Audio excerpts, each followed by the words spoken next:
Boa noite então a todos. Sempre alegria renovada, né? Compartilhar os nossos entendimentos, né? A nossa devoção à doutrina espírita, ao Evangelho de Jesus, ao Antigo Testamento.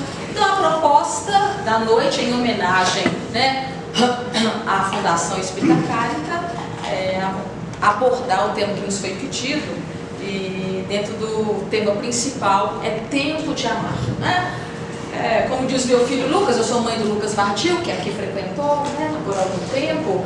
Mãe, o amor é tudo, né? Eu falei, o amor é tudo, né? Então, mas vamos esmiuçar, né, essa história de que o amor é tudo. O tempo de amar sempre existiu, existe e existirá, porque essa é a essência de Deus. Deus é amor e nós somos herdeiros deste amor, né? Então Paulo já nos afirma, né? Jesus já nos afirma, nós somos herdeiros. O Cláudio falou uma coisa interessante, que é o seguinte: a Fundação Espírita Caritas já estava no planejamento, tudo planejado no mundo espiritual para se concretizar aqui na Terra. Nossos planejamentos reencarnatórios também estão sendo executados, porque na espiritualidade maior foram também escolhidos para que possamos ir ao encontro, esse retorno ao Pai, né? Como nos faz referência a parábola do filho pródigo. Então tenhamos para conosco também a certeza de que um plano, uma missão, um papel, todos nós temos aqui neste planeta Terra. Fundação Espírita Caritas, eu que sou da Associação Espírita Célia Xavier, no bairro Prado, qualquer templo, qualquer reduto é envolvido pela aura de uma missão, aura de um planejamento, e que nós então possamos estar atentas e atentos a essa missão que nos é delegada, desde a mais novinha, que estou imaginando que é aqui você, se tiver mais a um, ao mais velho que está aqui, né? Todos nós. A proposta então da quarta-feira é amar ao próximo.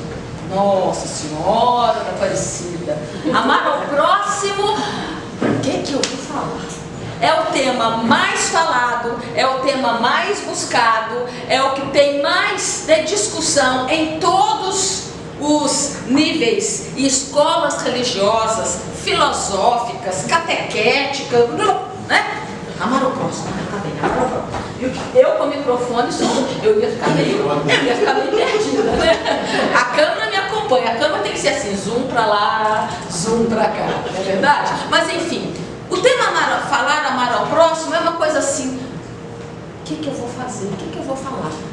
De tão simples que é, de tão maravilhoso que é, nós vamos conversar, porque é baseado nisso que a reflexão nos convida a sair daqui hoje, com alguma coisa que foi dita e que vocês não vão aceitar assim, ó, de cabecinha de presépio, não. Vocês vão recolher a informação que vai ser trazida, que não é interpretação, interpretação é o olhar humano. O que nós vamos trazer é o que consta nas Sagradas Escrituras, é o que consta na codificação da doutrina espírita. Interpretar é colocar o olhar humano. Trazer a verdade do Evangelho é informar, e cada um se assenhore conforme o seu entendimento. E aí a gente começa a falar, a entrar no Antigo Testamento. Porque essa história de amar a Deus, amar ao próximo como a si mesmo, ela é antiga, mas é muito antiga. Não é prerrogativa de Jesus, não é prerrogativa da doutrina espírita, é prerrogativa do Torá, do Antigo Testamento. Então, vamos lá. Para quem gosta de tipo, né, de Bíblia, vai poder situar um pouquinho. Quem não gosta, ou quem gosta, mas não teve ainda tanto tempo, não tem importância não. O que eu falar aqui, vocês vão guardando, buscando, que não tem problema. O Antigo Testamento, ele inicia com o livro Gênesis. Então nós temos os 5 livros, o Pentateuco de Moisés, não é verdade? Gênesis, Êxodo, Número, Levítico e Deuteronômio. São 5 livros do Torá e depois continua com os reis, os profetas, né? Até chegar em Jesus. Muito bem. Em Deuteronômio, aí é que começa a história. Em Deuteronômio, aliás, Deuteronômio está aqui. Aqui está Gênesis. Em Deuteronômio, que é o 5º livro, que é a repetição da lei. Então, quando Deus dita, através de Moisés, os 5 livros, Gênesis, Êxodo, Levítico, Número e Deuteronômio, o Deuteronômio é a repetição de tudo que foi dito dos outros 4 livros. Então Deus falou assim, ó, eu vou falar através de Moisés, mas eu acho que eu preciso repetir tudo. Deus é um bom professor, porque o professor, quem é professor, né? Dá aula, no dia da prova, na semana da prova, relembra, dá os capítulos para os alunos, né? Para ver, quando chegar então a prova, ver se aquele conhecimentozinho está mais fresco na cabeça. Então o Deuteronômio é a repetição da lei. Muito bem. Então, em Deuteronômio é que nós vamos encontrar a primeira citação. Olha que legal, né? Porque já foi dito, então já tinha sido dito. Normalmente a gente pergunta assim, eu vou fazer só um lancezinho do amar a Deus, ok? Só um gancho. Porque amar a Deus, amar ao próximo e amar a si mesmo foi dividido por questão, eu diria, poética da Semana Cárita. Mas é tudo uma coisa só, percebem? Então, o amar a Deus, ele começou, né, lá no Êxodo capítulo 20, quando então Moisés recebe os 10 mandamentos. Quando a gente fala assim, qual é o primeiro mandamento? Normalmente a gente responde assim, amar a Deus sobre todas as coisas. Ok, tá bom, eu sou professora, eu sou muito boazinha. Por quê? Eu avalio todas as respostas, porque eu tento ver o que está por detrás daquela resposta. Então, eu sou professor de português, então eu vejo ali uma resposta, vejo o que o aluno quis dizer e dou uns pontos, né? Eu valoro o esforço dele, enfim. O primeiro mandamento é, ó, atenção, olha que bacana. À medida que a gente vai lendo o Antigo Testamento e o Novo Testamento também, a gente escuta o seguinte: ouve, ó Israel. Então, Deus está nos convidando a ouvir. Percebe? Ouve, não é do verbo haver não, hein? Professor de português é um problema. É do verbo ouvir, né? Ouve, ó Israel, eu sou o Senhor teu Deus, que te tirei da casa do Egito, da casa da escravidão. Este é o primeiro mandamento dos 10. Ok? Ouve, ó Israel. Israel somos todos nós, né? O povo de Israel somos todos nós. Eu sou o Senhor teu Deus. Esse primeiro mandamento, para quem já leu A Caminho da Luz, para quem já estudou os exilados de Capela, sabe que 5 povos, quem ainda não leu, vale a pena, por curiosidade, saber um pouquinho. Sabe que Capela mudou de planeta, né, ou de constelação psíquica, de prova e expiação para regeneração. Os espíritos de Capela que não acompanharam essa mudança foram exilados, ou seja, aqui não é porque eles eram malvados, não, é porque não havia mais sintonia psíquica daqueles espíritos. E na Gênese de Kardec nos fala esse período de transição que nós agora na Terra estamos vivendo. Nós estamos na transição planetária para um planeta de regeneração. Então, vamos ver se a gente fica, não vai para lugar nenhum não, vamos ver se a gente fica ou se a gente vai precisar ser exilado. Não por castigo, mas por sintonia. Você está num grupo de sintonia, a sintonia muda, você não consegue mais ficar naquele grupo, então você vai para um outro grupo onde haja sintonia. Então, de Capela vieram 5 povos exilados. Por que eles foram exilados? Porque o orgulho estava em tal grau que não poderia acompanhar o processo de mudança para o planeta de regeneração. Então eles vieram para o Brasil, não, eles vieram para o planeta Terra. Aqui no Brasil também deve estar lotado, né? Mas então, todos eles vieram com uma única chaga, o orgulho, que também nós temos referência no livro dos Espíritos, que as nossas duas maiores chagas é o orgulho e o egoísmo. Muito bem, desses 5, um é o povo hebreu. Eles foram exilados por conta de uma chaga, mas cada um deles trouxe um legado. Então o povo hebreu, os hindus, os arianos, os egípcios e os chineses. Cada um deles, na origem, tá, gente? Trouxe um legado. E o legado do povo de Israel é esse aqui. É a Bíblia.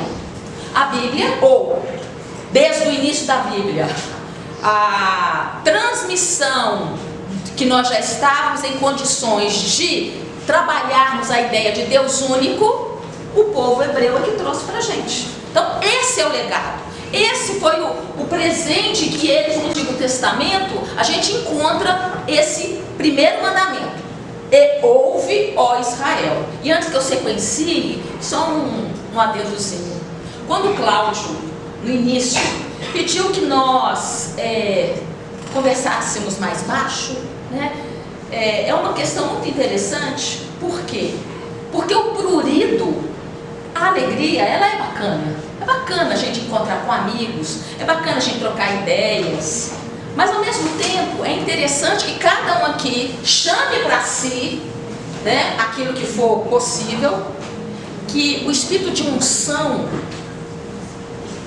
de silêncio, é para que a gente possa ouvir a voz dos imortais, que se ouve uma vez e não esquece nunca mais. Isso é muito lindo demais. O hinduísmo, um dos exilados de Capela, trabalha no silêncio já no patamar muito mais avançado. É silêncio total. Não tem nem texto, porque o texto é uma forma de diálogo mental. Vocês percebem? A gente lê, ok, é um passo.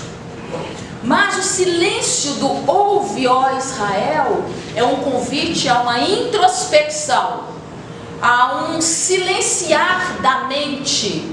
A mente, ela é danadinha, ela fica sugerindo, o pensamento da gente fica cheio de pruridos, cheio de mas sim, mas acho, mas não devia ser assim. São os pruridos. Entramos numa casa espírita, que é um templo de oração. Acostumemos a... bem bacana, hein? Depois eu te converso sobre aquela receita de bolo, depois. Agora não. Qualquer coisa. Entra, senta, faz um silêncio. É óbvio. Olá, boa noite, que bom que você veio. Mas acostumemos-nos a nos silenciar para ouvir a Deus. Dentro aí, né, do possível de cada um de nós. Muito bem. Ouve, ó Israel, sou o Senhor teu Deus, que te tirei da casa do Egito, da casa da servidão. Ok.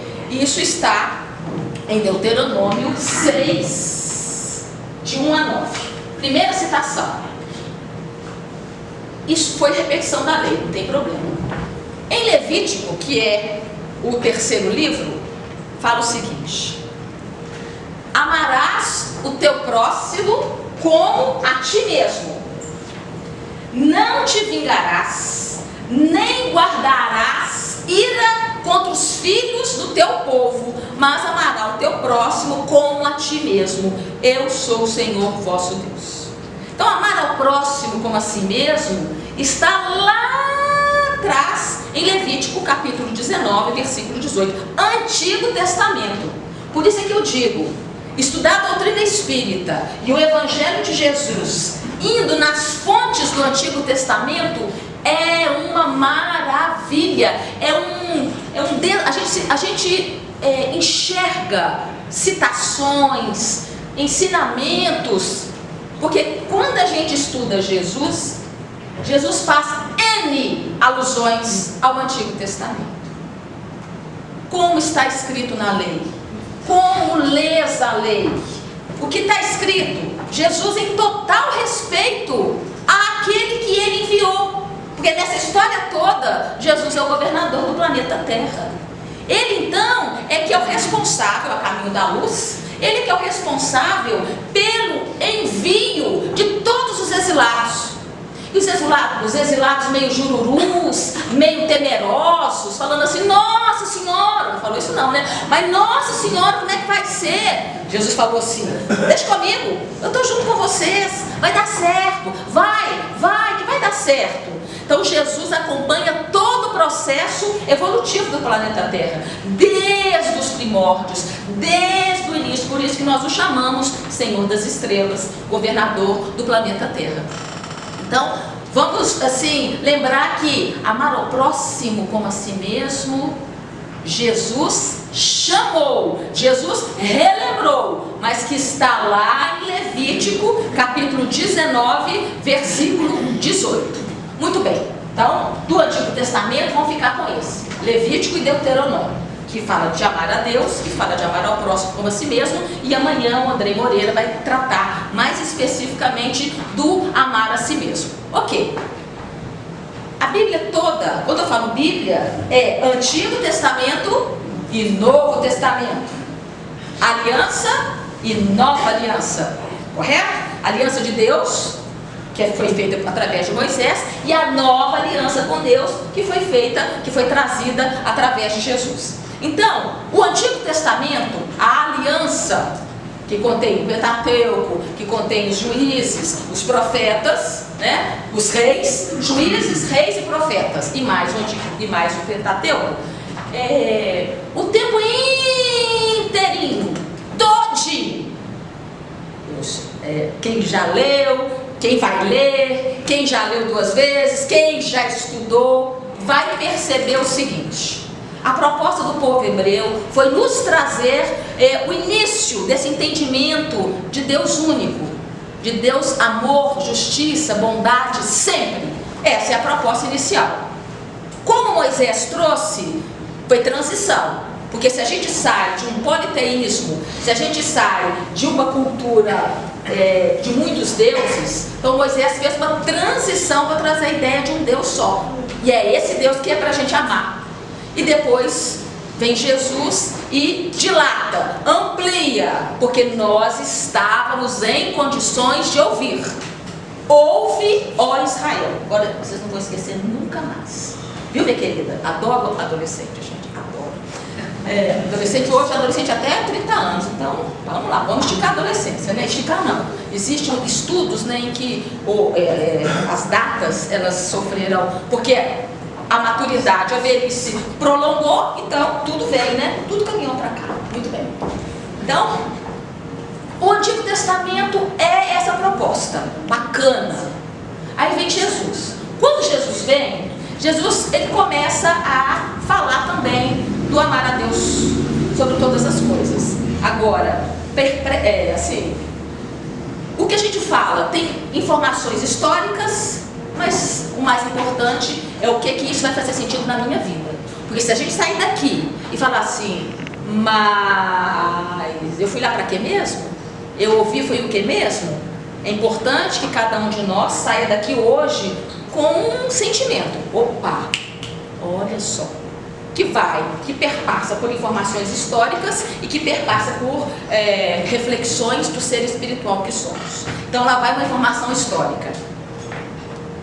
Amar a Deus sobre todas as coisas é uma inferência que é feita das Sagradas Escrituras, porque nas Sagradas Escrituras não está escrito amar a Deus sobre todas as coisas. Não está escrito, mas infere-se que quando, agora olha só que chique, quando em Deuteronômio fala, amarás o Senhor teu Deus, ouve, ó Israel, amarás o Senhor teu Deus de todo o teu coração, de toda a tua alma, com todas as tuas forças e de todo o teu entendimento. Esse é o mandamento de amar a Deus. Então, quando a gente fala coração, amar a Deus com todo o nosso coração, com toda a nossa alma, com todas as nossas forças e com todo o nosso entendimento, nós estamos dizendo que nós estamos amando a Deus acima de todas as coisas. Mas na Bíblia escrito, não aparece acima de todas as coisas, mas aparece em mensagens, aparece em notificações, porque é um desdobramento. Isso que eu falei é só informativo. Isso não altera a necessidade nossa de ter venha a ser amar a Deus acima de todas as coisas. É acima do que eu penso, amar a Deus acima do que eu penso, do que eu acho, do que eu quero, porque isso tudo são desejos humanos. Nós temos que amar a Deus com o olhar espiritual que todos nós somos. Ok, deixemos esse estudo que foi feito, anteriormente, e fixemos no amar ao próximo. Então Jesus, em toda a sua vida, aqui, vida não, em todo o seu momento em que esteve conosco, que a vida é eterna, ele não veio derrogar a lei, mas ele veio dilatar o entendimento, ele veio ampliar o entendimento. E nós temos no Novo Testamento, que é a Nova Aliança, 4 evangelhos. Cada evangelho escrito para um público-alvo. Quem aqui é escritor? Eu nem preciso ser escritor. Vamos pegar uma receita. Se eu vou escrever uma receita de bolo para um adulto, eu escrevo, ingredientes, modo de fazer, assim, bem, Se eu for ensinar uma receita de bolo para uma criança, nós não vamos escrever da mesma forma. Nós vamos ter que arranjar um outro jeito para que a criança possa entender. E assim, públicos-alvos pedem dos autores uma justa adequação. Os 4 evangelhos foram escritos assim, conforme o público-alvo. Então, o primeiro evangelho, que é o evangelho, não o primeiro, porque o primeiro foi Marcos, mas ele veio canonicamente em segundo. Isso também é outra história, é só uma informação. Tá? Pela data, o primeiro é Marcos, mas na Bíblia aparece primeiro Mateus, mas isso faz diferença nenhuma. Muito bem. Então, na Bíblia, canonicamente, o primeiro evangelho é o evangelho de Mateus. E quem escreveu Mateus? Ele escreveu para o povo de Israel, que conhecia de cor e salteado o Antigo Testamento. Então, tudo que Jesus falava, o pessoal lá falava assim, mas, peraí, esse negócio, como é que é? Você não está indo contra a lei de Moisés, não? Mas peraí, não é para apedrejar a mulher adúltera, não? E Jesus jamais deixou de dizer que a lei de Moisés era errada. Ele só assim, ouvistes o que foi dito aos antigos. Ouvi, gente, nós temos 5 sentidos, 6, 10, não importa, Mas a audição, eu vou te confessar, a audição é aquela que capta, aquela que entranha. Ouvistes o que foi dito aos antigos, mas eu, porém, quero dizer uma outra coisa. Então Jesus se deu o direito, como governador do planeta Terra, de trazer algo novo, sem derrogar o antigo. Então nós temos em Mateus capítulo 5, versículo 43, que é o início, o primeiro sermão de Jesus, discurso. Jesus faz 3 discursos, fora os encontros que nós chamamos de divisores de água. O encontro com Zaqueu, o encontro com a mulher samaritana. Então Jesus ele nos encontra, mas ao mesmo tempo ele deixou 3 discursos. O primeiro dele é chamado Sermão da Montanha, o Sermão do Monte, o Sermão do Montinho, porque dizem os historiadores que não era uma montanha, não, era assim um pequeno elevado, para quem gosta de geografia, era um pequeno elevado. Muito bem, então o primeiro discurso de Jesus é no Sermão do Monte, no Sermão da Montanha. E depois que Jesus apresenta as bem-aventuranças, depois ele apresenta, vós sois a luz do mundo, vós sois o sal da terra, vai sequenciando. Quando chega no capítulo 5 ainda, no versículo 38, mais ou menos, ele começa, é o discurso. Ouvistes que foi dito aos antigos, aí ele vai apresentando. E apresenta então no versículo 43 o seguinte: ouvistes o que foi dito aos antigos, amarás o teu próximo e aborrecerás, algumas traduções, ou odiarás o teu inimigo, outras traduções. Então, odiar, aborrecer, são traduções. Se a gente quiser ficar com odiar, fica. Se a gente ficar com aborrecer, a gente fica com aborrecer. Então, cada um vê o que cala mais fundo ao coração. Mas eu, porém, vos digo: amai os vossos inimigos também. Porque se na lei fala para amar os amigos, o próximo, e odiar os inimigos, Jesus fala assim, mas vem cá, meu querido, vem cá, presta atenção, vamos amar os inimigos também, vamos bem dizer aqueles que nos maldizem, vamos orar por aqueles que nos perseguem e caluniam, vamos dar uma revertida, porque já naquela época era tempo de amar, já naquela época. Então, o convite de Jesus para Mateus foi nesse sentido. E para quem estuda, para quem conhece, sabe que essas passagens, ouvir isso que foi dito, só aparece em Mateus. Não aparece em Marcos, no Evangelho de Marcos, muito menos no Evangelho de Lucas, porque Lucas escreve para os excluídos, e nem no Evangelho de João. No Evangelho de João é outra história. Estudar os Evangelhos é um trem assim de dar água na boca, porque a gente fala assim, eu não estou entendendo, esse Jesus é maluco demais, ele passou por aqui, 4 escreveram histórias não diferentes, mas para públicos diferentes, e portanto realçaram temas diferentes. Somente no Evangelho de Lucas, que aí já vou entrar no pedacinho, é que nós temos as parábolas dos excluídos, dos perdidos, dos excluídos do povo de Israel. Então, no Evangelho de Lucas, é que daqui a pouquinho nós vamos chegar, é que nós encontramos a parábola do bom samaritano.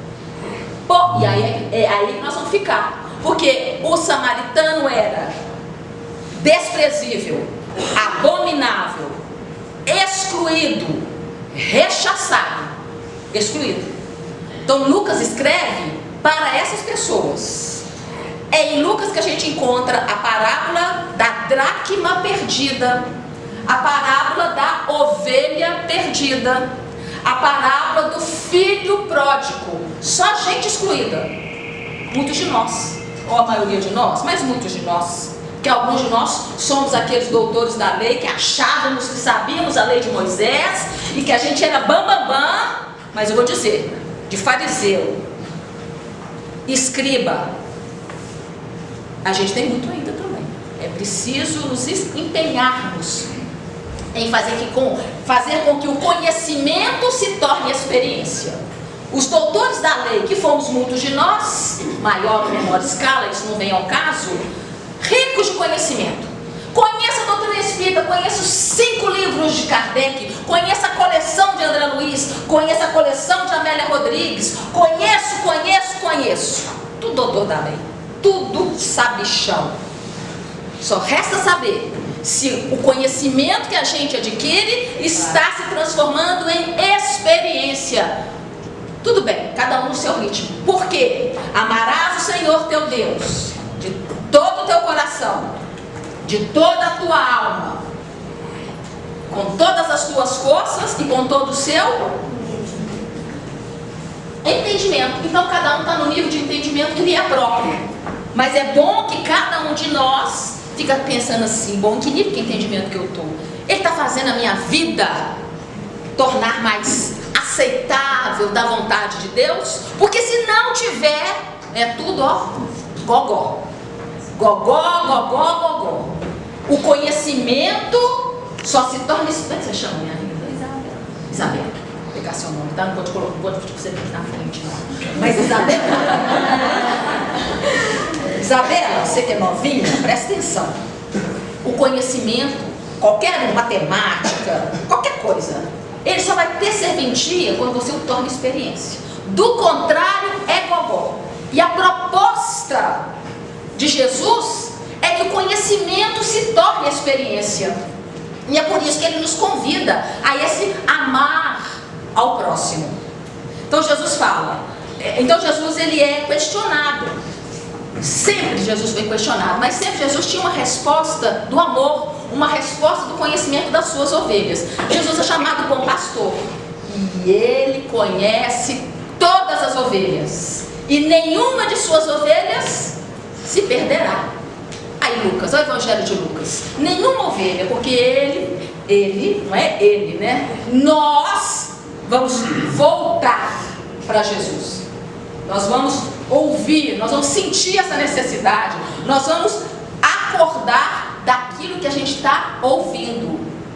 Levanta-te de entre os mortos, ó tu que dormes, ó tu que só tem conhecimento, desperta, para que Cristo possa vivificar e a gente se tornar uma outra pessoa.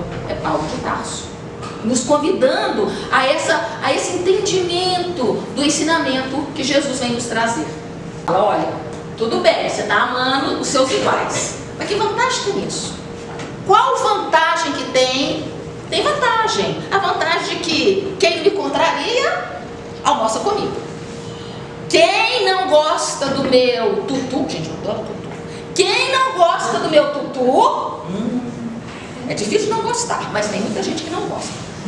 Nem aparece na minha casa, tá? Isso é odiar o inimigo. Odiar o inimigo é quando a gente não quer a convivência daqueles que pensam diferente de nós. E aí Jesus fala, escuta aqui, Deus falou assim, vou nascer sol para uns e não vou nascer sol para outros? Não, Deus faz o sol nascer para os que gostam de tutu e para os que não gostam de tutu. É interessante estudar Evangelho, Antigo e Novo Testamento, doutrina espírita, o budismo, hinduísmo, né? Cada um vai se lançando na busca do conhecimento para se tornar experiência. É que esse apelo, ele é recorrente para todos. Então, amar ao próximo, mas também a todos aqueles que nos perseguem, que nos caluniam, que nos, enfim, que são os nossos instrumentos karmáticos. São aquelas pessoas que estão na nossa vida para nos convidar a ter um olhar espiritual. E ter um olhar espiritual é amar a Deus de toda a nossa alma, coração, força e entendimento. É amar a Deus com um olhar espiritual e não com um olhar humano. Ah, Rosana, então, não é possível que eu vou amar aquele que passou a perna em mim, é aquele que fez... É também, porque aquele que passou a perna em mim, no planejamento reencarnatório, no mundo espiritual, nós pedimos, passa a perna em mim. Sabe por quê? Eu vou aprender o desprendimento. Sabe por quê? Eu vou aprender a trabalhar mais. Isso é planejamento reencarnatório. Lei de Liberdade do Livro dos Espíritos fala que nós temos 2 tipos de livre-arbítrio. Atenção aqui. Atenção, Isabela. Você vai pegar a prova. Bem? Essa pergunta vale, assim, 3 vezes mais do que as outras. Existem 2 tipos de livre-arbítrio. Livro dos Espíritos, Lei da Liberdade. A professora tem que dar a fonte, né, minha querida? Você vai lá, ó. Que é o seguinte: primeiro livre-arbítrio. O que? Existe um livre-arbítrio na erraticidade, no mundo espiritual, em que nós, junto com uma equipe de espíritos, anjos de guarda, né? Cada um tem a sua equipe, e sobre os auspícios e a bondade eterna de Deus, nós escolhemos as provas pelas quais nós iremos passar. Provas, situações, circunstâncias. A gente escolhe o quê? Com maior ou menor consciência. Mas o planejamento reencarnatório, ele é a nosso favor. Ok, está tudo escrito, tudo escolhido, tudo arranjado. A gente reencarna. Reencarna, dá aquele esquecimento, né? A gente não lembra muito direitinho, mas a gente continua com o livre-arbítrio. Só que de um outro jeito. Busquem lei de liberdade, que é o seguinte: aqui encarnado, com esse não lembrança total do nosso planejamento, assim, e do nosso contrato, a gente fez um contrato com Deus, a gente escolhe o livre-arbítrio do como nós vamos passar pelas circunstâncias que nos chegam. Então, 2 livre-arbítrios. No mundo espiritual, na erraticidade, o que nós iremos passar? E é quase irrevogável, quase. E aqui, o como. Eu vou escolher o como eu vou amar aquele que eu julgo que me aborrece. Eu vou amar o ladrão.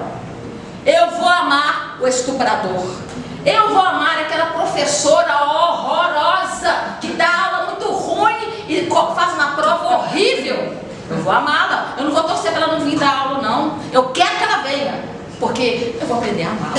Eu vou descobrir algo, que ela está me convidando a algo. Ela está me convidando a ter um olhar espiritual sobre todos os acontecimentos da vida. Qual é a primeira pergunta de O Livro dos Espíritos? O que é Deus? E a resposta do Espírito da Verdade é: Deus é a inteligência suprema, causa primária de todas as coisas. Se eu tivesse um zap, eu ia colocar uns 10 Os. Todas as coisas. É todas. Não é só aquelas que a gente agrada, não. Deus é a inteligência suprema, causa primeira de todas as coisas. Olha que maravilha, gente. Isso é amar ao próximo. E Jesus inclui nesse próximo aqueles que a gente despreza. Pode ser marido, pode ser esposa, pode ser filho, pode ser patrão, pode ser empregado, pode ser Deus no mundo, pode ser o dirigente da casa espírita, pode ser o pastor, pode ser o padre. Todo mundo. Todas as pessoas. É um convite. E o que Jesus nos pede é que nós passemos a compreender o que vem a ser amar ao próximo. E já nós já estamos entrando na parábola do bom samaritano, que é o pulo do gato, que é, nós vamos virar a mesa no bom sentido, porque o texto que foi lido do Evangelho capítulo 13 apresenta o amor ao próximo, benemerência, correto? Que é esse que todos nós conhecemos. Uns fazem mais, outros têm dificuldade, né? É um trem, viu, gente? Se eu estivesse no sul, hein? Se eu falasse é um trem, eles iam falar assim: que trem é esse, né? Mas é um trem. Vocês imaginam? E é tão bonito, Isabela, quando a gente tenta pegar o conhecimento e tornar a experiência nas mínimas coisas, porque a gente adquire força, no sentido assim: mas amar o próximo é isso? É. Porque quando Jesus responde essa pergunta, qual é o maior mandamento? E ele responde, Jesus responde, um escriba fala assim: nossa, Jesus, você falou bacana demais. Isso tudo que você falou vale muito mais do que holocaustos e sacrifícios. Porque no Antigo Testamento o negócio era holocaustos e sacrifícios. Então Jesus vem trazer um outro tipo, misericórdia eu quero, e não mais holocaustos e sacrifícios. Então, aconteceu, foi necessário, mas na era Jesus, deixa os holocaustos, os sacrifícios, não é desprezá-los, não, mas vamos trocar, ou vamos experienciar a misericórdia.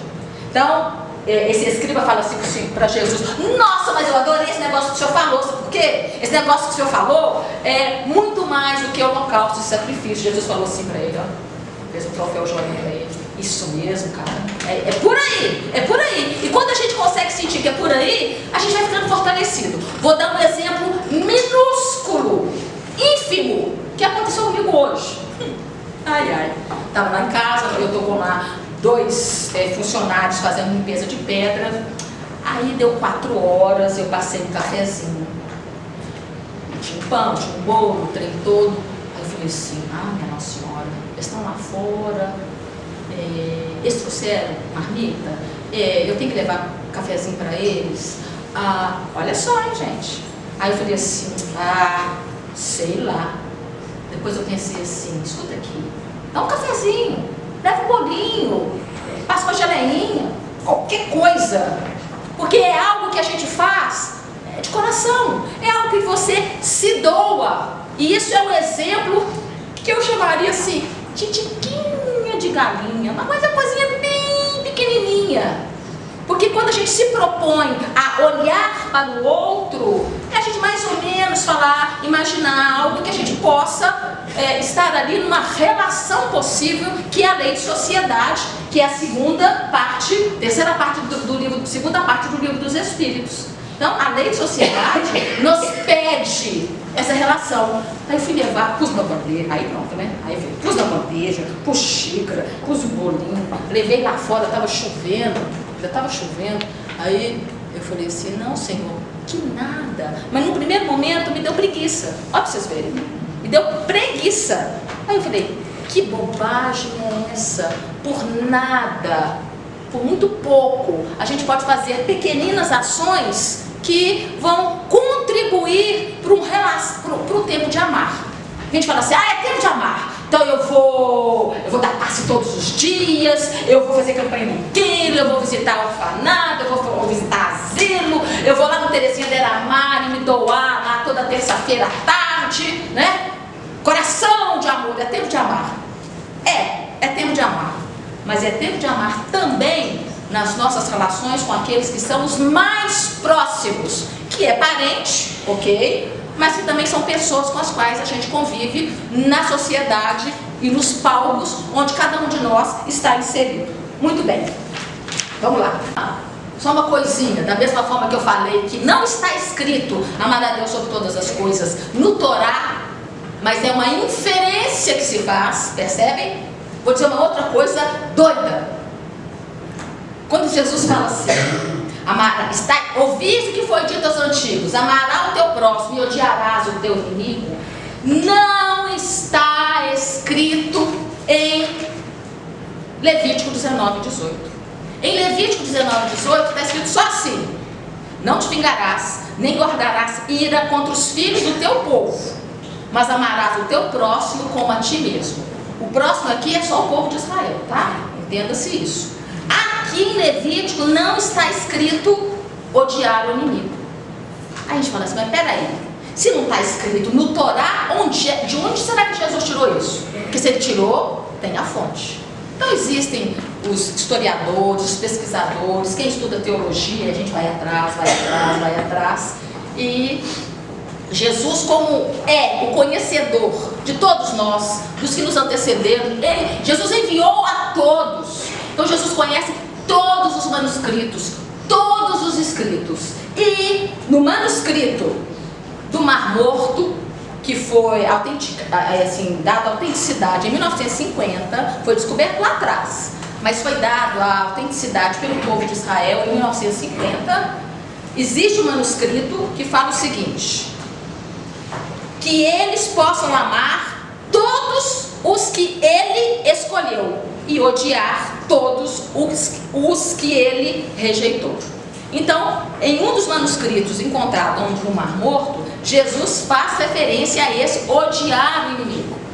Ok? Isso aqui é porque quem gosta de história, quem acaba estudando, fala assim, mas não está escrito de onde que Jesus tirou. Então, ele não tirou do Torá, ele tirou de outros manuscritos antigos. Jesus não fala, ouviste o que foi dito no Torá. Não, ouviste o que foi dito aos antigos. Viram o detalhe? Eu gosto de detalhe, eu gosto de história, eu gosto de português, eu gosto da língua. Então assim, é uma coisinha que bacana, olha só, então Jesus sabe tudo, sabe. Então se ele nos convida a amar ao próximo, ele sabe do que ele está nos pedindo. Muito bem, passemos a parábola do bom samaritano, que é o propósito principal dessa introdução. O que essa introdução é? Falar que dos exilados, falar do legado do povo de Israel, falar que traz essa mensagem de amar a Deus, coração, alma, força e entendimento, portanto é amar a Deus sobre todas as coisas, né? Amar ao próximo como a si mesmo. Isso já foi dito, e Jesus em Mateus reforça, porque o Mateus falou para um povo que conhecia tudo isso no Antigo Testamento. Agora nós vamos para Lucas. Lucas então é o terceiro dos evangelistas, né? Terceiro evangelho, que escreve para os excluídos.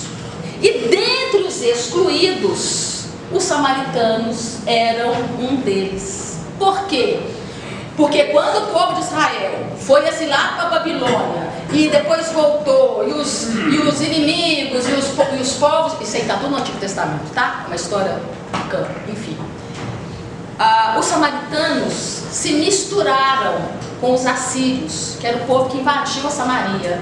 Então eles ficaram mestiços. Então o povo de Israel, ali da Judéia, Jerusalém, companhia limitada, falou assim: mestiço aqui não, vocês estão com sangue contaminado. Tanto é que Jesus escolhe 2 duas passagens importantíssimas e coloca o samaritano. Um deles, que eu vou dizer, eu não consigo nem falar o mais revelador, o mais divisor de água, o mais, não existe. Cada um nos pega no momento. Mas a passagem da conversa de Jesus com a mulher samaritana é extraordinário. Por quê? Por que é extraordinário? Porque conversar com mulher já era algo antigamente quase impossível. A mulher caladinha. Né? Quem está assistindo a seriado Maria de Magdala, né, no Netflix, vai percebendo, né, um pouquinho aquele processo. Bom, isso é uma propaganda, mas não porque eu estou achando maravilhoso, eu estou assistindo, só isso. Né? Então, Jesus, para conversar com a mulher samaritana, ele já estava assim. Jesus era um marginal, sabia? Jesus saiu da margem daquilo que era tido como certo pela lei humana. Jesus é marginal. Se nós seguimos Jesus, todo mundo aqui é marginal. Todo mundo aqui, pelo menos, se a gente está colocando o conhecimento em experiência, nós somos marginais. Porque nós estamos saindo da margem do olho por olho, dente por dente. Saindo da margem de só amar aqueles, né, que não são contra o nosso pensamento. A gente está dilatando isso. Então nós somos marginais, sim. É bom ser marginal? Eu sou. O que é marginal é isso? É bom que a gente, né, reflita sobre isso. Então Jesus, na conversa com a mulher samaritana, olha só, hein? Tem todo aquele processo. E era tão gritante eles serem desprezíveis, que a mulher samaritana tem um diálogo, tirar o fôlego com Jesus. Pelo amor de Deus, o que é aquilo? O que é aquele diálogo? Aí, metade em diante, ela fala assim: Senhor, vejo que tu és profeta, né? Lindo demais. Jesus fala para o espírito, Jesus fala para a alma, espírito encarnado. Jesus fala para o ser espiritual que nós somos, e não para o ser humano que estamos, não para a mente. Jesus fala para o espírito. Muito bem. Então, essa samaritana fala assim: mas Senhor, me conta aqui, onde é que a gente vai orar? Em Jerusalém, na Judéia, né? O mapa está aqui, né? Ou no templo de Gerazim, que foi um templo construído pelos samaritanos, porque eles foram vetados de frequentar o templo de Jerusalém. Olha o que a mente humana faz com as revelações do Espírito. Transforma em paixões, desejos, opiniões, achismos, acertos, erros. Isso é a mente humana. E aí Jesus, sabiamente, Isabela, responde: oh, minha querida, eu vou te dizer uma coisa. Nem no templo de Jerusalém, nem no monte Gerazim, que era onde existia o templo dos samaritanos, nem lá nem cá, nem no Cárita, nem na Associação Espírita Célia Xavier, nem no templo de Edir Macedo, nem na igreja lá do Belvedere, né? Já fui lá assistir a homilia do Padre Alexandre. O que é aquilo, gente? Uma unção. Ouve, ó Israel, quando estivermos aqui, que a gente possa ser envolvido por essa unção, sabe? Porque a gente escuta a voz dos imortais, que se escuta uma vez e se não esquece nunca mais. É o silêncio da alma, é o silêncio da mente. Concentra na respiração. Sintamos-nos filhos de Deus, herdeiros de Deus. A gente se abre para o trabalho da espiritualidade, a nosso favor. Ai, que beleza! Esse é um banquete de luz, esse é um banquete de renovação. Chegará um tempo em que meu Pai será adorado em espírito e em verdade.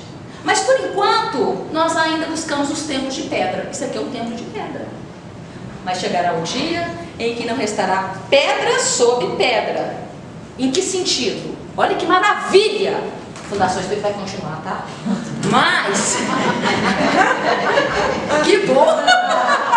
Nós ainda vamos vir aqui fazer comemoração de aniversário, fazer comemoração de aniversário. Mas o que Jesus fala para a mulher samaritana? Nós vamos continuar vindo aqui. Só que a nossa vida vai ser de adoração a Deus, porque a gente vem aqui adorar a Deus. O que nós estamos fazendo aqui? Nós estamos louvando a Deus, nós estamos adorando a Deus. Os evangélicos, né, de um jeito, os católicos de outro, e nós espíritas aos moldes que a codificação nos apresentou. Mas todos estamos adorando a Deus com todo o nosso coração, alma, força e entendimento. Isso é amar a Deus acima de todas as coisas. Então chegará um tempo em que meu Pai será adorado em espírito e verdade. Então Jesus fala isso para uma samaritana. Agora vamos entrar na parábola do bom samaritano. Ok, eu vou cortá-la direto e depois eu vou repetir fazendo as pontuações, ok? Muito bem. Certo doutor da lei, chega para Jesus, sabendo que Jesus emudecera os saduceus, pergunta para Jesus: o que é preciso fazer para herdar a vida eterna? Jesus responde: o que está escrito na lei? Como você lê a lei? E o doutor da lei sabia tudo, respondeu: amarás o Senhor teu Deus de todo o teu coração, de toda a tua alma, com toda a tua força e com todo o entendimento, e amarás ao próximo como a ti mesmo. Aí Jesus responde: perfeito, respondestes perfeitamente, faze isso e herdarás a vida eterna. O doutor da lei, como que querendo se justificar a si mesmo, devolve a pergunta para Jesus da seguinte forma: mas quem é o meu próximo? Como se ele não soubesse. Quem é o meu próximo? E Jesus, com toda a sua sabedoria, responde com uma história, com uma passagem, com uma parábola, que é a seguinte. Essa parábola é para explicar quem é o nosso próximo, correto? Ligado aqui, hein? Ligadinho aqui, hein? Descia um homem de Jerusalém para Jericó. No meio do caminho, salteadores, ladrões, o abordaram, espoliaram todo, despojaram-no de todos os seus pertences, bateram nele, que o deixou quase morto na estrada, e foram embora. Ocasionalmente, Lucas nos relata, passou por ali um sacerdote. Ao ver o homem caído, passou de largo e seguiu. Logo em pós, descia também de Jerusalém para Jericó um levita, que vendo o homem caído na beira da estrada, passou de largo. Pouco tempo depois, em viagem, um samaritano passa no caminho do homem caído na beira da estrada. Ele se aproxima do homem caído na beira da estrada, ata-lhe as feridas com óleo ou azeite e vinho, tudo, coloca-o na cavalgadura, coloca no animal que ele estava de viagem e leva-o para a hospedaria mais próxima. Chegando na hospedaria, ele cuida do homem caído naquele dia, naquela noite, e no dia seguinte ele iria continuar a viagem. Então ele tira da bolsinha, assim, do alforjezinho, 2 dinheiros, 2 denários, 2 diárias, que corresponderia hoje a uma diária nossa, né? E fala assim para o dono da hospedagem: cuida deste homem que eu vou viajar. Quando eu voltar, se houver necessidade, eu completo suas despesas. E seguiu viagem. Acabou a história. Jesus então pergunta para o doutor da lei. Olha o que Jesus pergunta. Qual, pois, destes três te parece que foi o próximo daquele que caiu nas mãos dos salteadores?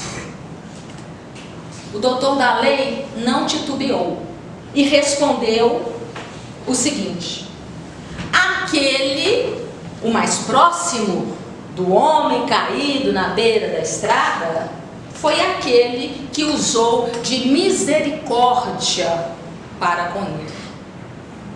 O samaritano foi o próximo do homem caído na beira da estrada. Aquele que se aproximou, aquele que foi o mais próximo e que usou de misericórdia. E aí então Jesus fala assim: pois então, ame o próximo. Jesus não estaria dizendo, ame aquele homem. Jesus nos convida a amar a misericórdia que foi retratada no samaritano. Amar o próximo, trazendo essa leitura, baseado em Lucas capítulo 10, versículo 36, 37. Qual, pois, desses três te parece que foi o próximo? Então Jesus pede para a gente amar o próximo, amar aquele próximo que representou a misericórdia. Ame a misericórdia e herdarás o reino dos céus, e herdarás a vida eterna. Silêncio. Ouve a parábola, ouçamos a parábola. Tentemos perceber o que é que o Senhor das estrelas quis ou quer nos transmitir. Um doutor da lei, já falamos, conhecimento. Ele quis tentar Jesus e pergunta: mestre, o que é necessário para herdar a vida eterna? Quando o doutor da lei chama Jesus de mestre, é porque esse doutor da lei, querendo ou não querendo, sabia que ele era um mestre. Sabia do potencial, do magnetismo, da missão, do papel de Jesus em nossas vidas, que é mestre.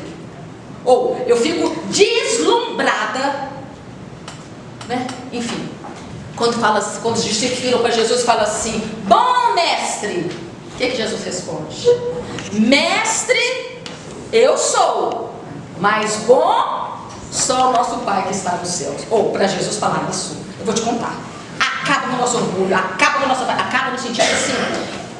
Emmanuel nos fala que nós temos que apodrecer o nosso orgulho. Nós temos que matar o nosso egoísmo. A gente está aqui para isso, para apodrecer a nossa vaidade, o nosso egoísmo e reduzir o nosso orgulho. Jesus falou que mestre ele até aceita, mas bom só o nosso Pai que está nos céus. Então se perguntar assim para mim: Rosana, você é boa para fazer bolo? Não, boa eu não sou não. Bom é o Pai que está no céu. Adoro fazer bolo. Muito bem. Então, olha só. Vou tomar água.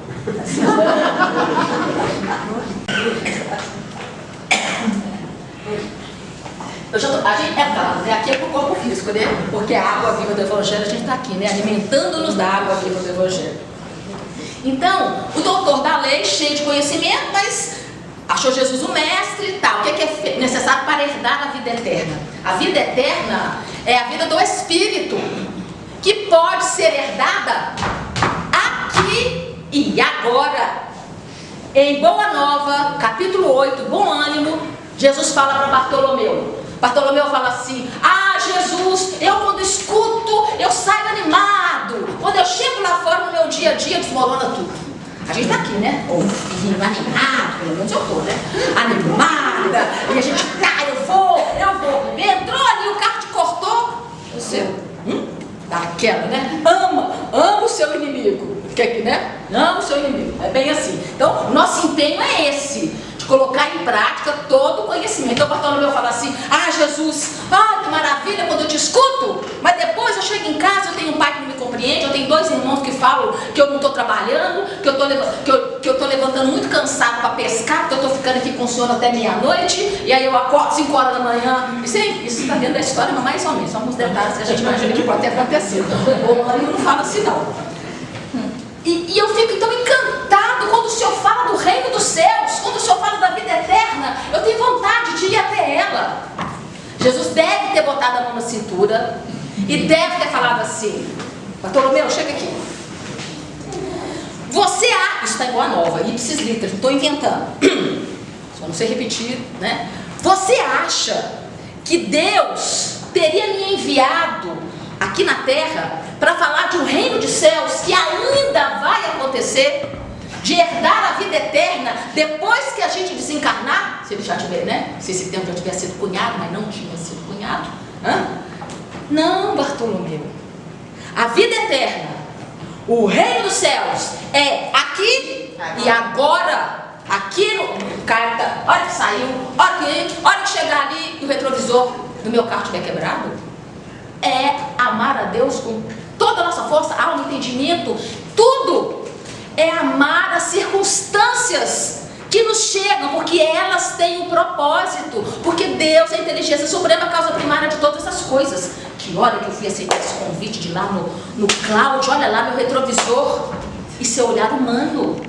Nós temos que ter olhar espiritual sobre todos os acontecimentos que a gente julga desagradáveis. Porque quem julga desagradável é a mente, é o ser humano. Mas nós somos seres espirituais, temporariamente em roupagem física. Mas nós somos espíritos. Então amar ao próximo é um convite. E aí então, Jesus fala: o que está escrito na lei? Então, não é o que o Cláudio fala, não é o que eu falo, não é o que a Isabela ouviu, não, é como a Isabela está ouvindo o que está chegando lá dentro do pensamento dela. Então Jesus fala: o que está escrito na lei? Como é que você lê? E o doutor da lei sabichão lá respondeu, tirou, né? Tirou 10. Ok, faz isso. Por quê? Quando Jesus fala o que está escrito na lei, Jesus sempre fez isso. Como? Olha só, todos nós, ao chegarmos para Jesus, ele diria assim: que tu queres? Não é assim: ô minha querida, sabe o que eu tenho para te oferecer? Isso. Não interessa nada para ela. Jesus pergunta para cada um de nós: que tu queres? Acreditas tu que eu possa fazer isso? Olha Jesus acordando a nossa fé. Sim, Senhor, eu acredito. Então vá, tua filha está curada. Cura a distância de Jesus, da filha do centurião. Então Jesus fala: o que vês, que tu queres, a que viestes. Nossa Senhora, esse a que vieste também acaba com a gente. Quando a gente procurar Jesus, aqui a gente está procurando Jesus, todos vocês, todos nós estamos procurando Jesus, aqui e agora. Jesus vai perguntar para minha querida ali de cabelinho branco, né, que já vem aqui há mais tempo, na verdade. Com todo carinho, né? Muito tempo. Só um minutinho. A pergunta que Jesus aqui, falaria para você, né, para a senhora, é: a que viestes? E a gente precisa ter essa resposta. Senhor, eu vim aqui por isso. A gente tem que ter essa resposta dentro do coração. Não é o ritualismo de ir toda quarta-feira na Fundação Espírita, eu vou segunda-feira no Célia Xavier. Não é o ritualismo.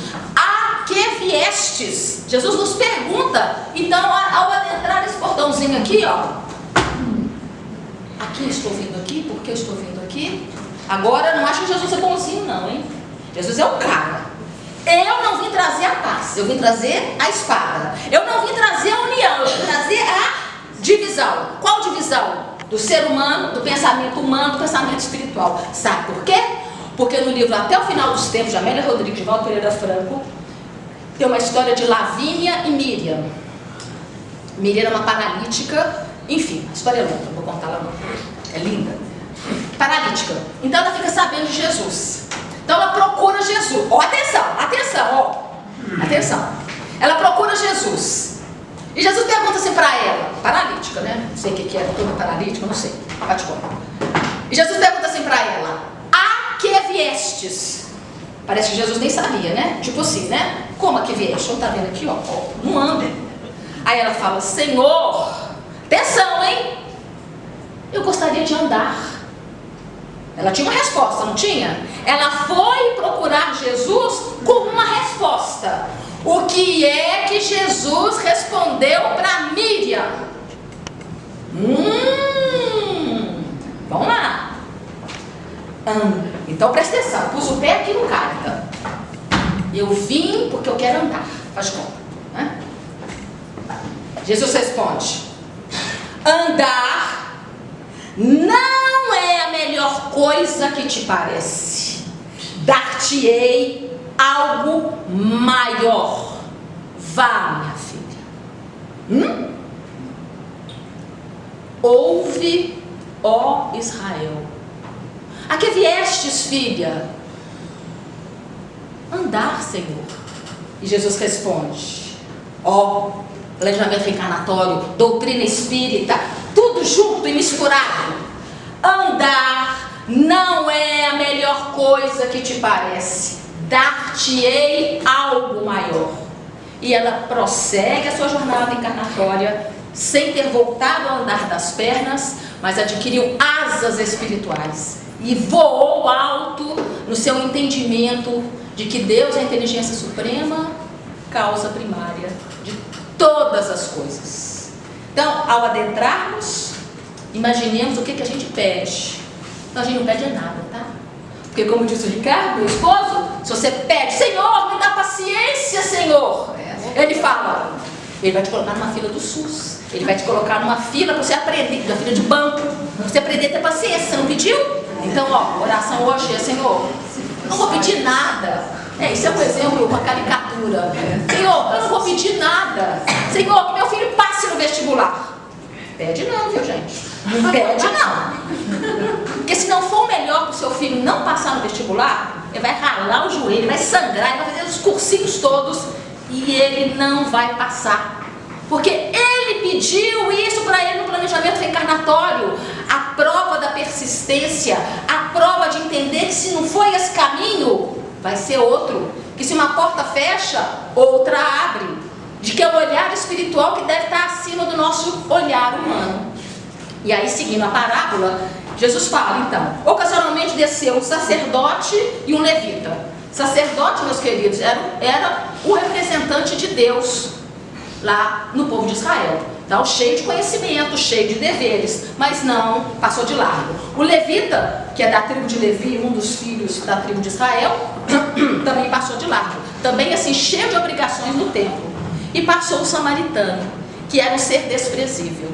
Então, quando Jesus nos pede para amar aquele que foi o mais próximo do homem caído na beira da estrada, é para que a gente possa amar o que não é amável. Amar o desprezível.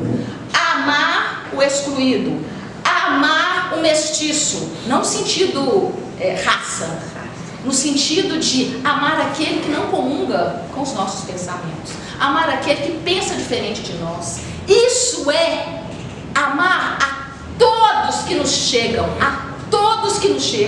em qualquer circunstância. Então existe o amor da benemerência para com o caído, existe, em todas as circunstâncias. Mas existe também, baseado em Lucas, capítulo 10, versículo 36 e 37, por gentileza, procurem, e que Jesus nos convida a amar a misericórdia, a amar o desprezível, amar aquilo ou aquele que não é amável. Então Jesus dilata essa percepção. E um exemplo pequenininho para a gente encerrar, que é uma das histórias do Antigo Testamento, funda o coração, né? Enfim, que é a história de José do Egito. José do Egito, o primeiro filho de Jacó com Raquel. Não tem as 12 tribos de Israel? Israel, o segundo nome de Jacó, porque ele teve 12 filhos. E José foi o filho com Raquel. É uma história linda que até chegar em José. E José era o filho que Jacó mais amava. Por quê? Porque ele foi filho da Raquel, que foi a mulher pela qual ele se apaixonou e quis casar. Mas o pai da Raquel deu a ele a irmã, a Léia. E aí ele ficou 7 anos casado com Léia, e enfim, depois mais 7 anos, depois é que ele recebeu a Raquel. Quando ele recebeu a Raquel como esposa, ele teve José. E esse filho, ele tinha assim, um carinho maior. Tanto que os outros 11 irmãos detestavam José. Então fizeram tudo para acabar com José, a tal ponto de planejar acabar com a vida de José. Então, aquela história que José vai ver como é que estão os irmãos lá pastoreando as ovelhas, aí os irmãos falam assim, vamos acabar com José agora, vamos acabar com esse preferido? Aí o outro falou assim, não vamos fazer isso não, gente, vamos fazer uma outra coisa. Ah, já sei, vamos jogar José na cisterna e falar que ele caiu sem querer e se afogou. Aí eles jogaram José na cisterna, só que, atenção, a cisterna estava seca. Por isso que eu digo, nenhuma folha cai da árvore sem a permissão de Deus, porque Deus é a inteligência suprema, a causa primária de todas as coisas. Porque se José tivesse que morrer afogadinho, ele teria caído numa cisterna com água, mas a cisterna estava seca. Ele chegava na cisterna e falava assim, mas pelo amor de Deus, cisterna seca, o que nós vamos fazer?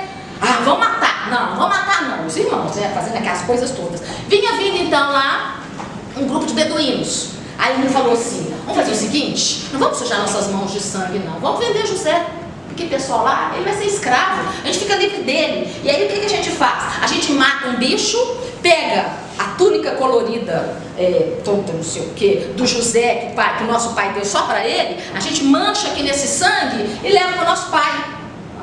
Nosso pai não vai saber de nada, vai achar que morreu, vamos fazer assim. E foi feito. Pegaram a túnica do José, a de fora, né, a capa, que isso também é maravilhoso, né? Se alguém pedir a sua capa, dê também a sua túnica. Ó, a Bíblia é um trem, gente, é um trem de louco, tá? Um trem de louco. Só lembrei da túnica por conta de voltar para o José. Então, pegaram a túnica, sujaram, mataram um cabrito, uma serpente, qualquer bicho lá do deserto, eu nem sei que bicho que era que estava lá, e venderam José para os beduínos. Os beduínos estavam indo para o Egito. Os beduínos indo para o Egito, vão faturar. Venderam José, porque José era de boa aparência. José era impecável, aquele escravo assim, era ele, né? Venderam para Potifar, o guarda-mor do exército do faraó. Venderam para Potifar, Potifar leva José para casa, bonitão, quer dizer, mas fala de boa aparência, né? Bonitão é hoje, né? José de boa aparência, bem apessoado. A mulher do Potifar, caiu de olho em cima dele. E começou, tá na Bíblia, né? Não estou inventando, não. Vai conferir.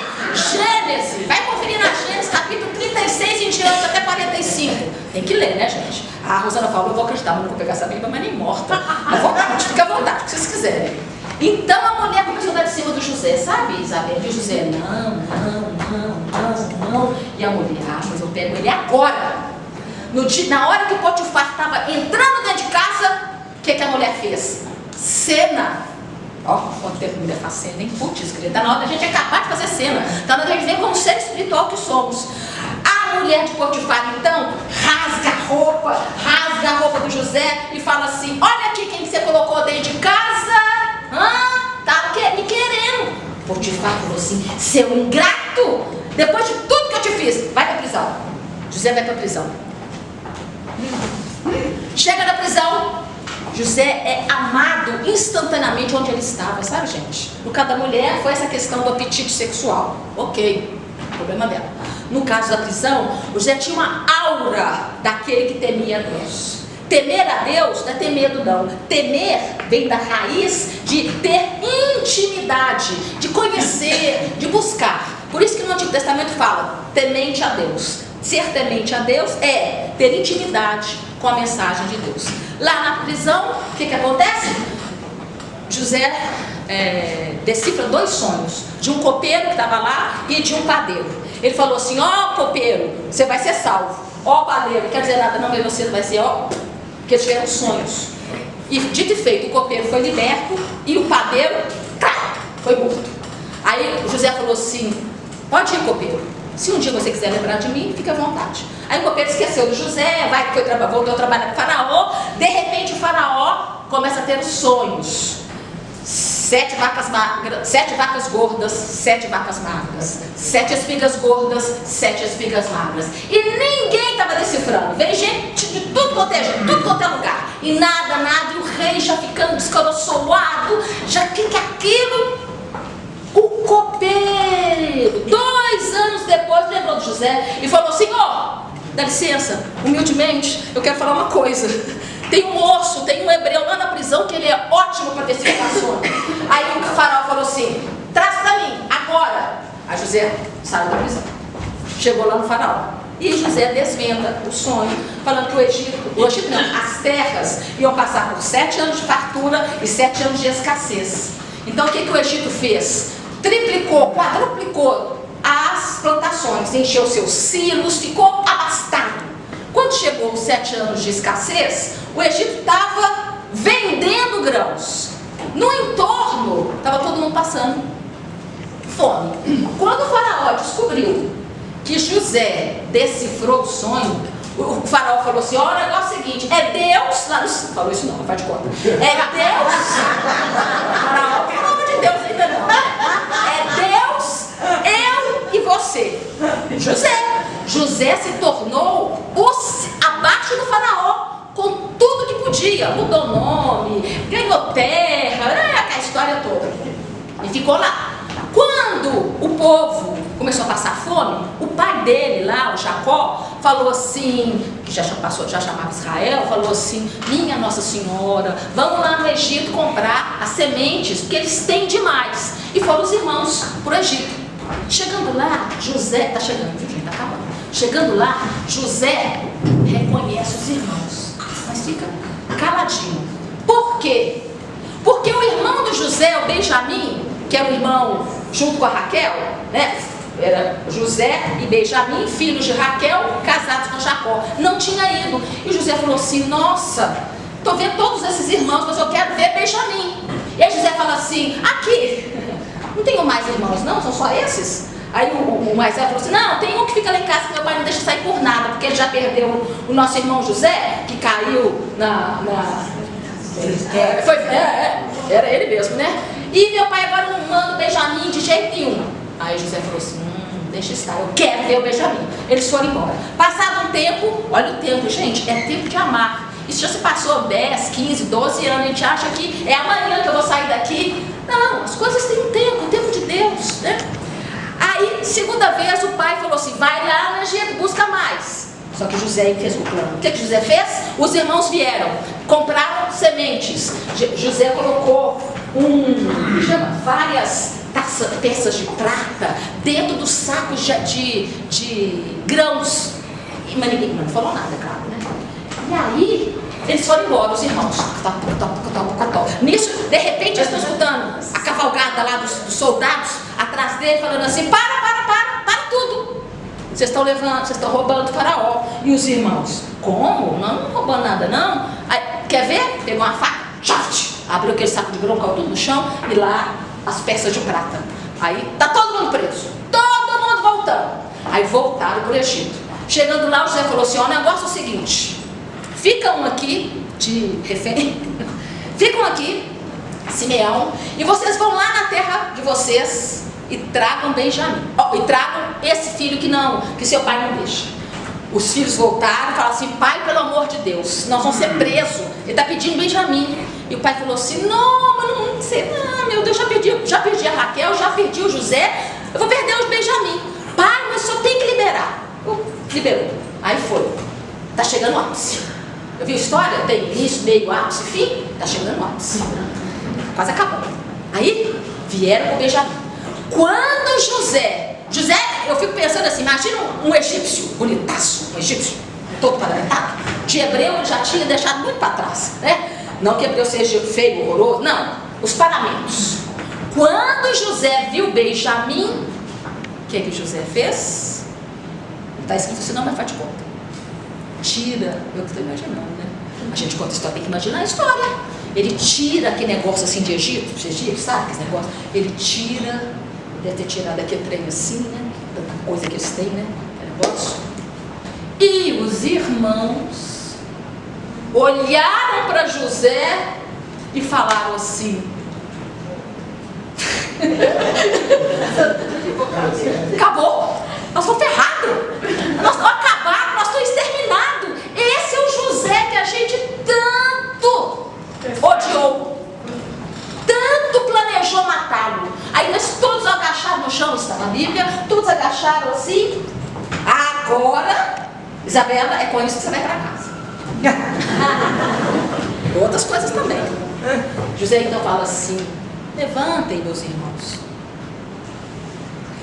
não fostes vós que me trouxestes para o Egito, mas sim os desígnios do Pai, para que se cumprisse conforme os teus desejos.